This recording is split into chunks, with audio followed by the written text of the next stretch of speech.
Kita akan membicarakan dua hal yang penting yang terjadi di dunia saat ini. Pertama adalah masalah chips dan kedua adalah masalah baterai. Apakah Anda dalam beberapa bulan ini sedang membeli mobil baru? Dan jangan heran kalau jawabannya adalah inden dulu karena tidak ready stock. Dan ini terjadi di seluruh dunia. Ada apa? Apa hal ini hanya terjadi di pemesanan mobil baru? Ternyata tidak. Ini juga terjadi ketika kalau Anda memesan game konsol boxnya Xbox atau PlayStation. Atau hal ini juga terjadi di dunia komputer. Efek ini juga terjadi di handphone seri terbaru. Ketersediaan sedikit yang mengakibatkan juga naiknya harga barang tersebut. Jadi ada keterbatasan di berbagai macam industri saat ini. Otomobil, smartphone, gaming konsol, smartwatch, gadget, peralatan medis, dan banyak lagi. Di mana semua ini ada sambungannya, yaitu keterbatasan microchips semiconductor. Dalam dunia otomotif, Toyota sebagai perusahaan terbesar di dunia memotong produksi di tahun 2022 dan di tahun 2023 hingga 20%. Dan angka itu sangat besar karena keterlambatan mendapatkan chips. Bukan hanya Toyota, Nissan, Mitsubishi, semua manufaktur Jepang punya masalah sama saat ini. Honda bahkan memotong produksi sampai 40% karena masalah chips. Apakah masalah ini juga terjadi di Jepang saja? Ternyata semua produsen mobil otomotif dunia mengalami. Hingga CEO Volkswagen mengatakan masalah chips ini bisa sampai akhir 2023 bagi dunia otomotif. Akibat keterbatasan chip, Ford Motor mendapatkan kerugian $3 billion di tahun 2022 kemarin ini. Keterbatasan chips bukan karena permintaan menurun, namun sebaliknya karena permintaan naik dan dunia kekurangan produsen chips. Efek tahun 2020, pandemi membuat semua manusia berada di rumah dan memerlukan gadget. Industri gadget lah yang menyedot 80% chips dunia. Dan ketika dunia berjalan seperti sekarang, berjalan normal, industri otomotif yang paling kekurangan chips. Karena ordernya sudah diambil industri gadget. Selain itu, hanya 5 negara ini saja yang menghasilkan 95% chips dunia, yaitu Tiongkok, Taiwan, Amerika, Jepang, dan Korea Selatan. Kalau ditajamkan lagi, Taiwan menghasilkan 50%-nya chips dunia. Kalau nanti Tiongkok ambil Taiwan, maka 70% microchip semiconductor berada di bawah mereka.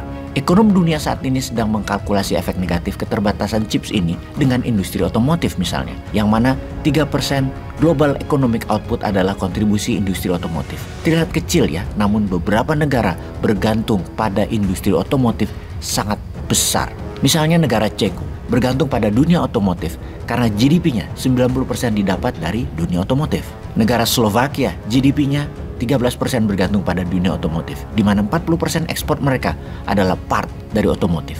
India 7% GDP nasionalnya dari dunia otomotif dan mengcover 30 juta tenaga kerja. Ngeri sekali. Industri otomotif itu yang sangat bergantung pada chips. Inilah mengapa Indonesia sebagai penghasil bahan baku chips seperti koper atau tembaga, aluminium, dan mineral lainnya harusnya ambil peran. Beri insentif untuk perusahaan pembuat microchips agar Indonesia menjadi bagian penting dunia dalam kendali teknologi juga. Insentif bebas pajak misalnya, insentif permodalan, insentif perizinan, dan lain sebagainya.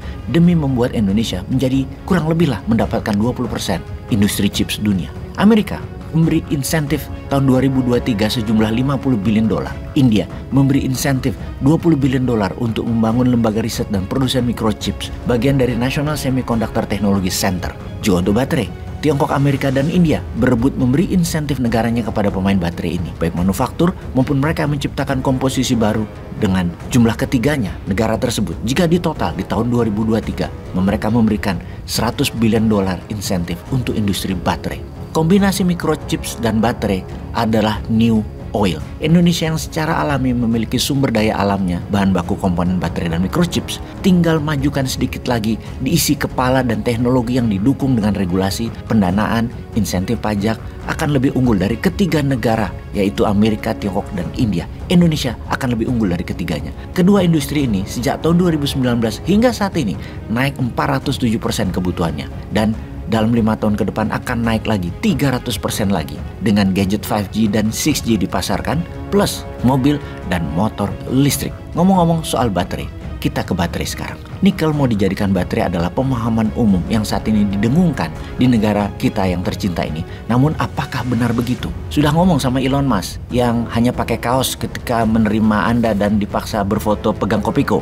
Ja, Yang satu sudah mau kirim orang ke Mars, yang satu masih mikirin Kopiko, di mana nyambungnya. Oke, karena kita berakal sehat kita coba nyambungin. Pakai jas dengan kaos, ngomong Mars dan Kopiko. Oh, paham. Nyambung sekarang di mana? Kira-kira yang dipikirin adalah Mars itu coklat bar. Coklat merek Mars. Walah, sampai di perut doang mikirnya. Oke, kita paham sekarang. Kita lanjut. Pemakaian baterai mobil ini saat ini terbanyak adalah unsur nikelnya. Namun baterai mobilnya berat dan mulai digeser ke komposisi lain. Nikel, lithium, kobalt selama ini digunakan menghadapi dua masalah besar. Pertama, harga nikel yang terus naik. Kedua, kobaltnya bermasalah karena membunuh 2000 anak usia 6-12 tahun per tahunnya di Kongo untuk mengambil kobalt di kedalaman 10 meter lubang kecil yang tak cukup oksigen itu. Maka baterai nikel lithium kobalt dikatakan sebagai baterai berdarah atau blood battery. Aktivis lingkungan tidak mendukung mobil EV atau electronic vehicle energi terbarukan tersebut yang berbasis kobalt sebagai solusi lingkungan. Ini dianggap bullshit. Yang berikutnya, tidak ada hubungannya dengan lingkungan, namun terhadap profit. Pebisnis harus taat pada profit. Biaya tinggi tidak akan disukai. Mereka mengganti nikel karena harga nikel terus naik merupakan ancaman bagi biaya produksi. Maka dibuat yang baru yang awalnya nikel lithium kobalt menjadi ferro lithium fosfat, di mana ferro dan fosfat adalah unsur yang murah dan banyak tersedia dimanapun, sehingga tak perlu lagi nikel. Bye-bye nikel. Namun baru sebentar Tesla mulai berubah lagi. Tesla melakukan game changing lagi, ganti pakai manganis, lebih murah lagi, lebih banyak lagi, dan lebih ringan. Lalu di Halmahera, bagaimana dong tambang nikelnya? Kalau katanya Tesla akan buat pabrik di Jawa Tengah, karena untuk apa Tesla bangun di Jawa Tengah? Karena nikel. Kan gak pakai nikel lagi ke depannya. Halmahera yang sudah kesedot 500 triliun ditinggalkan begitu saja, jadi daerah tandus dong nantinya. Memang 150 juta manusia di Jawa yang pernah tahu Halmahera paling hanya 10 ribuan orang. Yang lainnya ya nggak paham, nggak tahu ada cerita atau derita apa di sana.